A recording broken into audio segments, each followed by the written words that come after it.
Hello, welcome back. I have some updates kind of picking up from the last video. I was off from work for a full real weekend, which in itself is a rarity these days, but my parents were also out of town, so I had a whole bunch of stuff that I was trying to get done both here and at home. A lot of the stuff at home was just stuff around the house, not really relevant, but over here I can show you pretty much everything that I've gotten done. I haven't recorded anything because this was really my opportunity to just burn through as much as possible. Over here everything has been kind of tied back to the sink project, but in general I've just had so many little things that need to get done. So I'm just going to start with the update on the replacement fans for the ones that I stole for down here. I was trying to get back to get this in the last video, but the timing just worked out better to get that one posted. So what I ended up deciding to do here was just eliminate that previous wall control, and I've done a series of assorted smalls. So I'm actually going to go down to this end to talk about what kind of started this whole idea.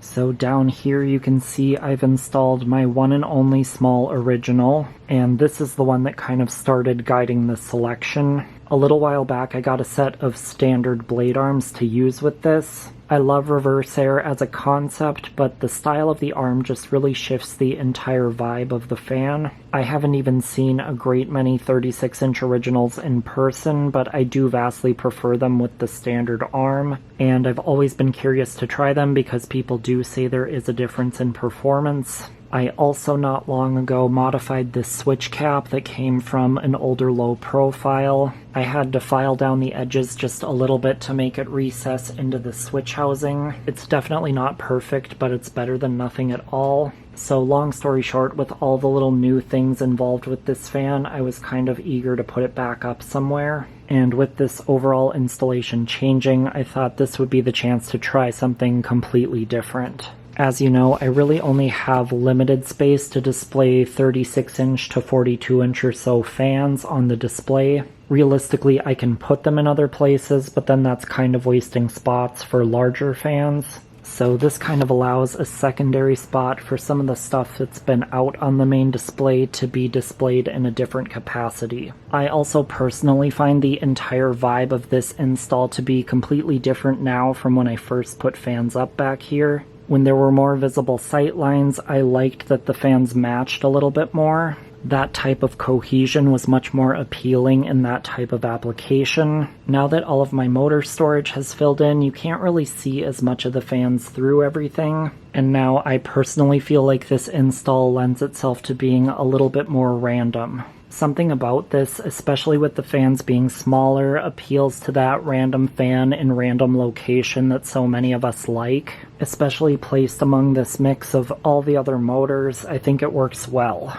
So of course just wanted to show what I've done, but also kind of explain some of the thought process behind it.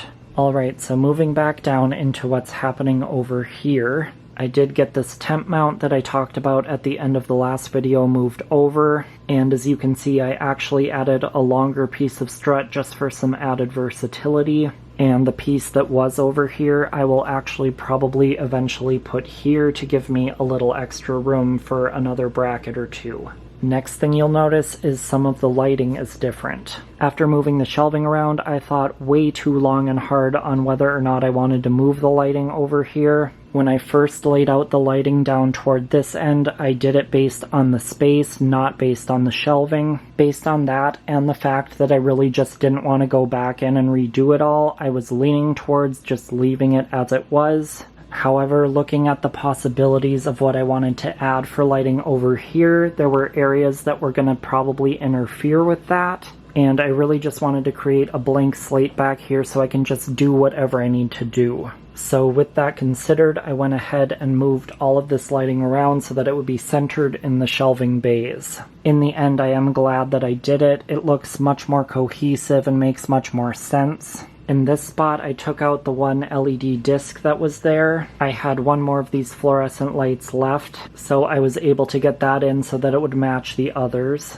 And then over here, I eliminated the fluorescent strip that was back here, and I just replaced that with the disc I took out from the other side. This gives enough light for this little area, and it allows enough open space for whatever I might want to do back here. And then to just very quickly wrap up here, the sink has arrived. As soon as we got it down here, I threw a box fan in there to see how it would fit, and it was simply beautiful. I really cannot wait to get this up and running. I am, however, waiting on longer legs to come. It's hard to know for sure based on the measurements given, so I was just going to wait and see how the entire setup worked as it came. But these are really just simply too short. It's going to be sitting too low, and I am not going to break my back leaning over this thing because I'm going to be working back here a lot.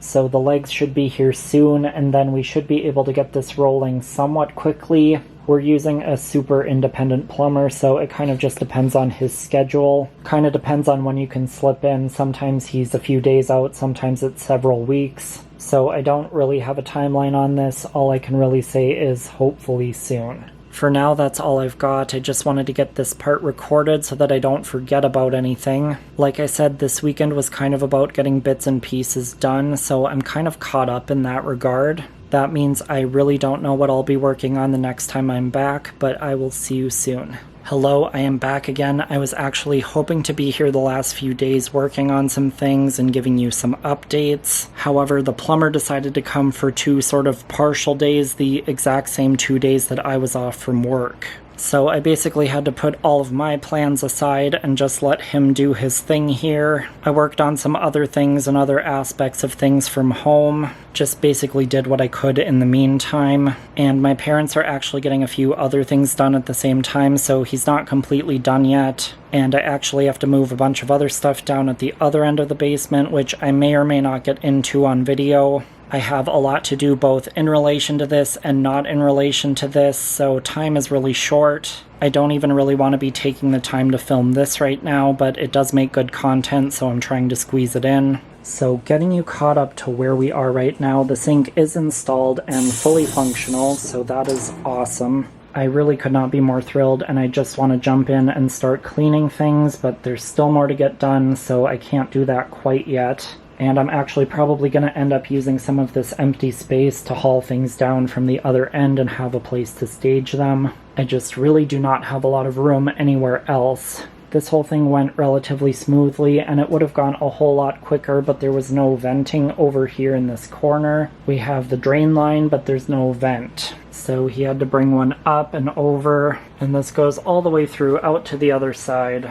And he ended up being able to tie it in over here, but that also required some restructuring inside this wall. Thankfully, it's pretty much open on this side, so that was all relatively easy to get done. It just took time to do all that. So now kind of moving on more to my side of things. You'll see here I have some lighting installed above. I had sort of started this before the sink installation, and I know I said I was going to wait, but ultimately I wanted to get this positioned so that I could fine-tune the sink position based on where the lighting actually landed. So there's quite a bit of overhang down on this end, and that's where that drain board is going to go, which will be nice because that'll sit kind of in front of this plumbing. And this is actually 2 4-foot sections spliced together. I have another 4-foot that's going to go here, and likewise another one on this end. For this lighting, I wanted to go with something that I could drop down as far as possible without interfering with the faucet. Obviously, I don't get a lot of drop down in that regard, but I will take the few inches that I get. I wanted something that was directed very much downward onto the working surface. I wanted something really slim, really low profile, and something that was more or less sealed off since there's going to be splashing water here. These LED strips were relatively affordable and will get the job done really well. So now I've been working my camera angles carefully here to not prematurely reveal.